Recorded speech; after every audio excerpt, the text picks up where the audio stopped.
नमस्कार दोस्तों, हमारे यूट्यूब चैनल कला लेखन पर आपका हार्दिक स्वागत और अभिनंदन है। आज हम भारतीय कला के ऐसे कलाकार के विषय में बात करेंगे जिसने बंगाल स्कूल ऑफ आर्ट में कला शिक्षा प्राप्त कर भारतीय परंपराओं से प्रेरित होकर अपना सृजन किया और आने वाले कलाकारों को प्रशिक्षित किया, जिन्होंने भारतीय आधुनिक चित्रकला की एक नवीन दिशा निर्धारित की।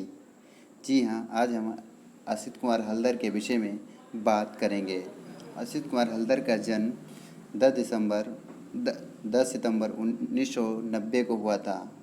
अक्सर परीक्षाओं में पूछा जाता है असित कुमार हल्दर का जन्म कब हुआ, तो हमारा सही आंसर होना चाहिए 10 सितंबर 1890। परंतु एक बात यहाँ पर ध्यान देने वाली बात है कि अब ऐसा सवाल सीधे न पूछकर विकल्प के रूप में देता है कि आप सीक्वेंस में लगाइए, तो हमें निकल फिर भी हमें सारे कलाकारों की डेट ऑफ बर्थ और उनका जन्म स्थान याद होना चाहिए। तो अगर इनका जन्म डेट ऑफ बर्थ कही जाए तो 10 सितंबर 1890। जन्म कहाँ हुआ था? पश्चिम बंगाल में हुआ था। पश्चिम बंगाल में हुआ था।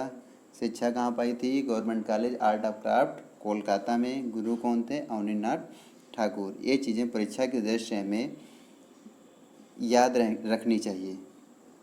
खैर, हम आगे बढ़ते हैं। तो इनकी प्रारंभिक जो है परंपरागत शिक्षा जो है जगनंदन पाल और बागेश्वर पाल के सानिध्य में हुई थी। यहाँ से ये जाते हैं कलकत्ता जाते हैं, वहाँ पर कॉलेज ऑफ आर्ट में चित्रकला की शिक्षा प्राप्त करते हैं। अवनीनाथ के सानिध्य में रहकर चित्रकला की शिक्षा प्राप्त करते हैं। इनके गुरु अवनीनाथ की एक बड़ी विशेषता थी कि कभी भी किसी शिष्य के स्वाभाविक गुणों में हस्तक्षेप नहीं करते थे, बस वह शैली का परिमार्जन करते थे। विषय का चुनाव वह कलाकार की रुचि के अनुसार ही रहने देते थे। यही कारण था कि ये अपने गुरु के सानिध्य में रहकर अपनी स्वयं की अभिव्यक्तियों को उजागर कर सके, जो आगे चलकर इनकी पहचान बनी।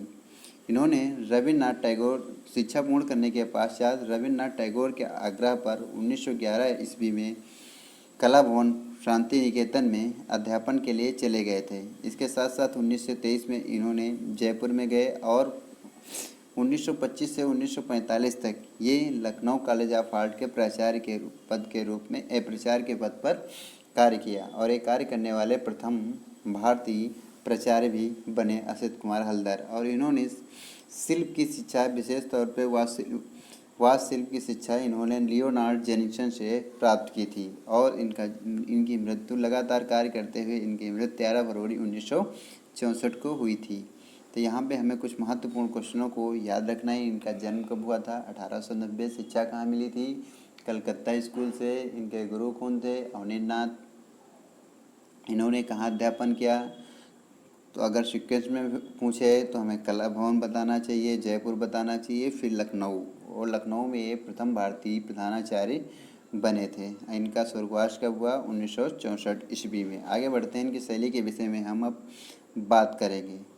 तो हमें पता है इनकी शिक्षा बंगाल स्कूल ऑफ आर्ट में हुई थी। ये वास्तु शैली के लिए भी जाना जाता है, तो इनकी शैली पर भी वास्तु शैली का प्रभाव और अवनीनाथ के कुशल मार्गदर्शन का प्रभाव दिखाई पड़ेगा। कुशल रेखांकन, भावों की अधिकता, वास्तु शैली का प्रयोग, ये कुछ मेन विशेषताएं हैं जो इनके पर भी दिखाई देती हैं। इन्होंने कोलकाता जब जॉर्ज पंचम आए थे तो उनके शामियाने को सजाने के लिए भी फ्रेस्को माध्यम में चित्रों का निर्माण किया था और इन पे जो है उसकी विषय वस्तु मुगल और अजंता का भी इस शैली पर स्पष्ट रूप से प्रभाव दिखाई देता है। इन्होंने जल, तेल, टेम्परा, अन्य माध्यमों में भी कार्य किया है।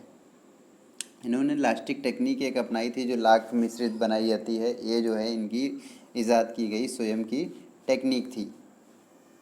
ये जो है कलाकार के साथ साथ समीक्षक भी थे, मूर्तिकार भी थे और बहुत ढेर सारी कला की पुस्तकें भी इन्होंने लिखी हैं। और इन्होंने अपने चित्रों में अधिकतर पौराणिक, ऐतिहासिक घटनाक्रम के विषयों को ही उठाकर चित्रण किया है। और इन्होंने आधुनिकता के साथ साथ जो है अपने अतीत की घटनाओं या अपनी अतीत की कलाओं से प्रेरणा ली और उसको कहीं ना कहीं अपने चित्रों में उचित स्थान दिया और स्वयं लगातार उससे जुड़े भी रहे, भारतीयता से स्वयं जुड़े भी रहे। इनकी शैली को गीतात्मक शैली भी कहा जाता है। इन्होंने रामायण पौराणिक आख्यान साहित्यिक संदर्भ मेघदूत उमर खैयाम आदिवासी महिलाओं बुजुर्गों तथा तत्कालीन महानुभावों के जीवन पर आधारित चित्र भी बनाए हैं। जब 1910 में लेडी हरिंगम भारत आई थी तो इन्होंने नंदलाल बोस के साथ अजंता की अनुकृतियाँ तैयार की थी और 1917 और 1921 में सुरेंद्रनाथ कर के साथ बाघ की प्रतिलिपियाँ तैयार की थी, जो इस समय ग्वालियर संग्रहालय में संग्रहित हैं। 1914 में समरेंद्रनाथ गुप्त के साथ जो है जोगी महाराज की प्रतिलिपियाँ तैयार की थी। तो आपसे पूछा जा सकता है इन्होंने लेडी हरिंगम के साथ कब प्रतिलिपियाँ बनाई, तो 1910 हमें बताना है। ठीक है, इन्होंने बाघ की प्रतिलिपियाँ किसके साथ तैयार की, सुरेंद्रनाथ करके, और इन्होंने जोगी महाराज की तो समरेंद्रनाथ गुप्त का नाम हमें आना चाहिए हमारे पास। और जो जोगी महाराज की प्रतियाँ हैं कहाँ संग्रहित हैं, पुरातत्व विभाग के पास, और जो बाघ की प्रतिलिपियाँ हैं कहाँ संग्रहित हैं, ग्वालियर में।